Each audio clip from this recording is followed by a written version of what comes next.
ಇಂದೇ ಡೌನ್ಲೋಡ್ ಮಾಡಿ ಮತ್ತು ನಿಮ್ಮ ನೆಚ್ಚಿನ ಶೋಗಳನ್ನು ಆನಂದಿಸಿ. ಬ್ರೋ, ಈ ಮಾರ್ಕೆಟಿಂಗ್ ಸ್ಟ್ರಾಟಜಿ ತುಂಬಾನೇ ಚೆನ್ನಾಗಿದೆ. ನಾಳೆ ಕ್ಲೈಂಟ್ಸ್ಗೆ ಮೀಟಿಂಗಲ್ಲಿ ಇದನ್ನೇ ಹೇಳೋಣ. ಓಕೆ, ಹಾಗೆ ಫಂಡ್ ಅನಾಲಿಸಿಸ್ ರೆಡಿ ಇದೆಯಾ? ಹಾಂ, ಅದು ರೆಡಿ ಇದೆ. ಅಣ್ಣ ತಮ್ಮ ಇಬ್ರಿಗೂ ಮನೆನೇ ಆಫೀಸ್ ಆಗೋಗ್ಬಿಟ್ಟಿದೆ. ಮನೆಗೆ ಬಂದರೂ ಆಫೀಸ್ ಡಿಸ್ಕಷನ್ಸ್ ಮುಗಿಯೋದೇ ಇಲ್ಲ. ಇವ್ರಿಗೆ ಹೆಂಡತಿ ಮಕ್ಕಳು ಸಂಸಾರ ಏನೂ ಬೇಡ, ಆಫೀಸು ಕ್ಲೈಂಟ್ಸು ಇಷ್ಟಿದ್ರೆ ಸಾಕು. ನಮ್ಮ ಜೊತೆ ಸ್ವಲ್ಪ ಟೈಮ್ ಸ್ಪೆಂಡ್ ಮಾಡಬೇಕು ಅಂತಲೂ ಅನ್ಸಲ್ಲ, ಹಾಗೇ ಇರ್ತಾರೆ. ಪುಣ್ಯ, ಹಾಗೆ ನೋಡಿದ್ರೆ ನಮಗಿಂತ ಜಾಸ್ತಿ ಬ್ಯುಸಿ ನೀನೇ ಇರ್ತೀಯ. ಯಾವಾಗ ನೋಡಿದ್ರು ಮನೆ ಕೆಲಸ, ಅಡುಗೆ, ಮಗು ಅಂತ ಈ ಪಾಪದ ಗಂಡನಿಗೆ ಟೈಮೇ ಕೊಡಲ್ಲ. ಬ್ರೋ, ದೀಪಿಕಾ ನನಗೇನು ಟೈಮ್ ಕೊಡ್ತಾಳೆ ಅನ್ಕೊಂಡಿದ್ಯಾ? ಅವಳು ದಿನ ಪೂರ್ತಿ ಮೇಕಪ್ ಮಾಡ್ಕೊಡೋದು, ನೇಲ್ ಪಾಲಿಶ್ ಹಚ್ಕೊಳ್ಳೋದು, ಹೇರ್ ಸ್ಟೈಲ್ ಮಾಡ್ಕೊಳ್ಳೋದು, ಜೊತೆಗೆ ಎಲ್ಲರ ತಲೆ ತಿನ್ನೋದ್ರಲ್ಲಿ ಇಡೀ ದಿನ ಕಳೆದು ಬಿಡ್ತಾಳೆ. ಹಾಗೆ ನೋಡಿದ್ರೆ ನೀವೇ ನಮಗೆ ಟೈಮ್ ಕೊಡ್ತಿಲ್ಲ. ನಾವೇನೋ ಅದು ಇದು ಕೆಲಸ ಅಂತ ಇರ್ತೀವಿ, ನೀವು ಮಾತಾಡ್ಸಕ್ ಬಂದ್ರೆ ನಾವೇನಾದ್ರು ಟೈಮ್ ಇಲ್ಲ ಅಂತ ಹೇಳ್ತೀವ? ಕರೆಕ್ಟಾಗಿ ಹೇಳ್ದೆ ಅಕ್ಕ. ನಾನೇನೋ ಬೋರ್ ಆಗಬಾರ್ದು ಅಂತ ಅವೆಲ್ಲ ಮಾಡ್ಕೊಂಡಿರ್ತೀನಿ. ಅಬಿಗ್ ನನ್ನ ಜೊತೆ ಟೈಮ್ ಸ್ಪೆಂಡ್ ಮಾಡಬೇಕು ಅನ್ಸಿದ್ರೆ ಬರಬೇಕು ತಾನೇ. ನಮಗೇನು ಆಫೀಸ್ ಕೆಲಸ ಮನೇಲಿ ಬಂದು ಮಾಡ್ಬೇಕಂತ ಏನಿಲ್ಲ. ಕೆಲವೊಂದ್ಸಲ ಇಂಪಾರ್ಟೆಂಟ್ ಮೀಟಿಂಗ್ಸ್ ಇರುತ್ತೆ, ಅದ್ರ ಬಗ್ಗೆ ಡಿಸ್ಕಸ್ ಮಾಡ್ತೀವಿ ಅಷ್ಟೇ. ನೀವು ಫ್ರೀ ಆಗಿದ್ರೆ ನಾವು ಫ್ರೀ ಆಗಿರ್ತೀವಿ.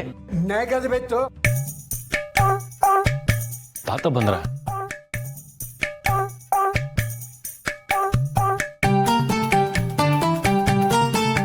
ಹೇಗದ್ ಬಿತ್ತು. ಇಲ್ಲಿ ಯಾರನ್ನೂ ದೂರ ಹೋಗಿಲ್ಲ. ಅವ್ರವ್ರ ಕೆಲಸ ಅವ್ರವ್ರ ಪರಿಸ್ಥಿತಿ ಪ್ರಕಾರ ನಡ್ಕೋತಾರೆ. ದಾಂಪತ್ಯ ಜೀವನ ಚೆನ್ನಾಗಿರ್ಬೇಕು ಅಂತಂದ್ರೆ ಗಂಡ ಹೆಂಡತಿ ಒಬ್ರಿಗೊಬ್ರು ಅರ್ಥ ಮಾಡ್ಕೊಂಡು, ಹೊಂದ್ಕೊಂಡು, ಅಡ್ಜಸ್ಟ್ ಮಾಡ್ಕೊಂಡು ಹೋಗ್ಬೇಕು. ಅವಾಗ್ಲೇ ಸಂಸಾರದಲ್ಲಿ ಸುಖ, ಶಾಂತಿ, ನೆಮ್ಮದಿ ಎಲ್ಲ ಇರೋದು. ತಿಳ್ಕೊಂಡ್ರಾ? ಪೂರ್ಣಿ, ದೀಪಿಕಾ, ಮನೆ ಕೆಲಸ ಎಲ್ಲ ನಾನು ನೋಡ್ಕೋತೀನಿ. ನೀವಿಬ್ರು ನಿಮ್ಮ ಗಂಡಂದ್ರ ಜೊತೆ ಸ್ವಲ್ಪ ಸಮಯ ಕಳೀರಿ. ನಾನಂತೂ ನನ್ನ ಸೊಸೆಂದ್ರ ಪಾರ್ಟಿ.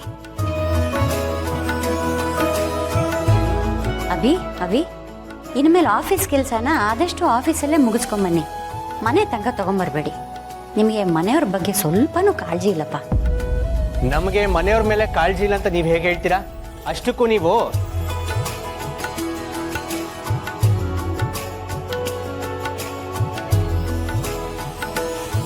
ಏನಿಲ್ಲ ಬಿಡಿ.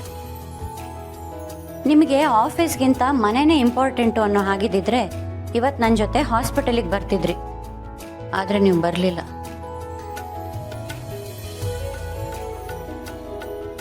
ಅದು ನಾನು ಅಭಿ ಬರೋಣ ಅಂತಾನೆ ಅನ್ಕೊಂಡ್ವಿ, ಆದರೆ ಒಂದು ಇಂಪಾರ್ಟೆಂಟ್ ಮೀಟಿಂಗ್ ಬಂದ್ಬಿಡ್ತು, ಅವಾಯ್ಡ್ ಮಾಡೋಕ್ಕಾಗಿಲ್ಲ.